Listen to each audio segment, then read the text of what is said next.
No reason to complain. They went into a marriage and knowing very well that they are going with a ANC corrupt government into a marriage. These are unnecessary threats. If the DA was anti-corruption, the DA was pro-poor, the DA was to ensure that they will restore the dignity of our people, they should have allowed the ANC to govern as a minority party. John Steenhuisen used this opportunity to outline what had happened to prompt the firing of Deputy Minister Andrew Whitfield.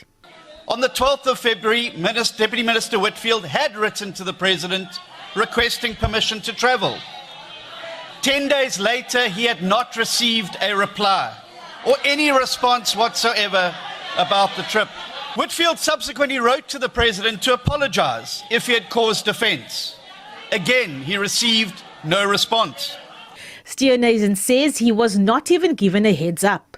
He suggested that Whitfield's refusal to make certain appointments, which he found suspicious, was the reason for the firing, describing Ramaphosa's actions as a sign that he holds DA MPs to a different standard than the ANC.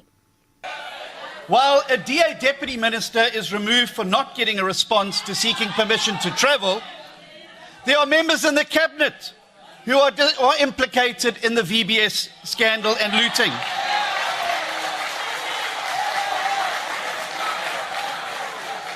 There are members in the Cabinet. There are members in the Cabinet. Honourable members. Who, despite apparently misleading Parliament over an attempt to deploy corrupt cadres to CETA boards, remains in the Cabinet. Now, if this situation is not corrected, it will go down as the greatest political mistake in modern South African history. And so,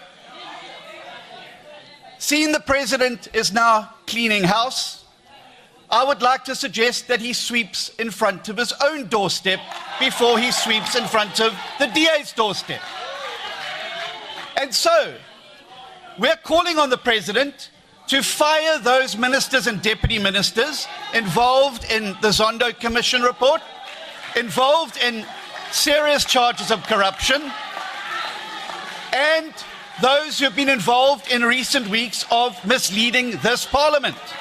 Steenhuisen says if the ANC fails to meet this ultimatum, all bets are off. No reason to complain. They went into a marriage and knowing very well that they are going with a ANC corrupt government into a marriage.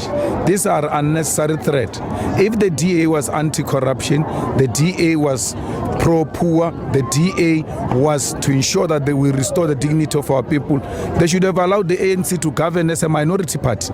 There was nothing forcing them to go into government. They should have stood outside and allowed the ANC to constitute its own government and continue to oppose the ANC if they want to do so.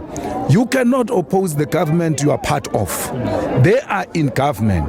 Whatever decision Ramaphosa takes, they are part of that decision because they decided to be part of this mess. So if they don't want the mess, they must stay outside and then allow the ANC to do a minority government. The ANC has got a minority government in Gauteng. They refuse to work with the DA. So the DA can freely express itself without any hesitation because they are not part of government. How do you become part of government and travel overseas without the permission of a president? That is not government. That is anarchy. And when you are being punished in line with what the president is responsible for, you complain. They just want to run like they are government on their own. There is no president. There is a president here. Whether they like him or not, they voted for him. And then they have to respect him and respect the government protocols. They don't want that. They must step out and let the ANC do its own mess. And then we all oppose it collectively.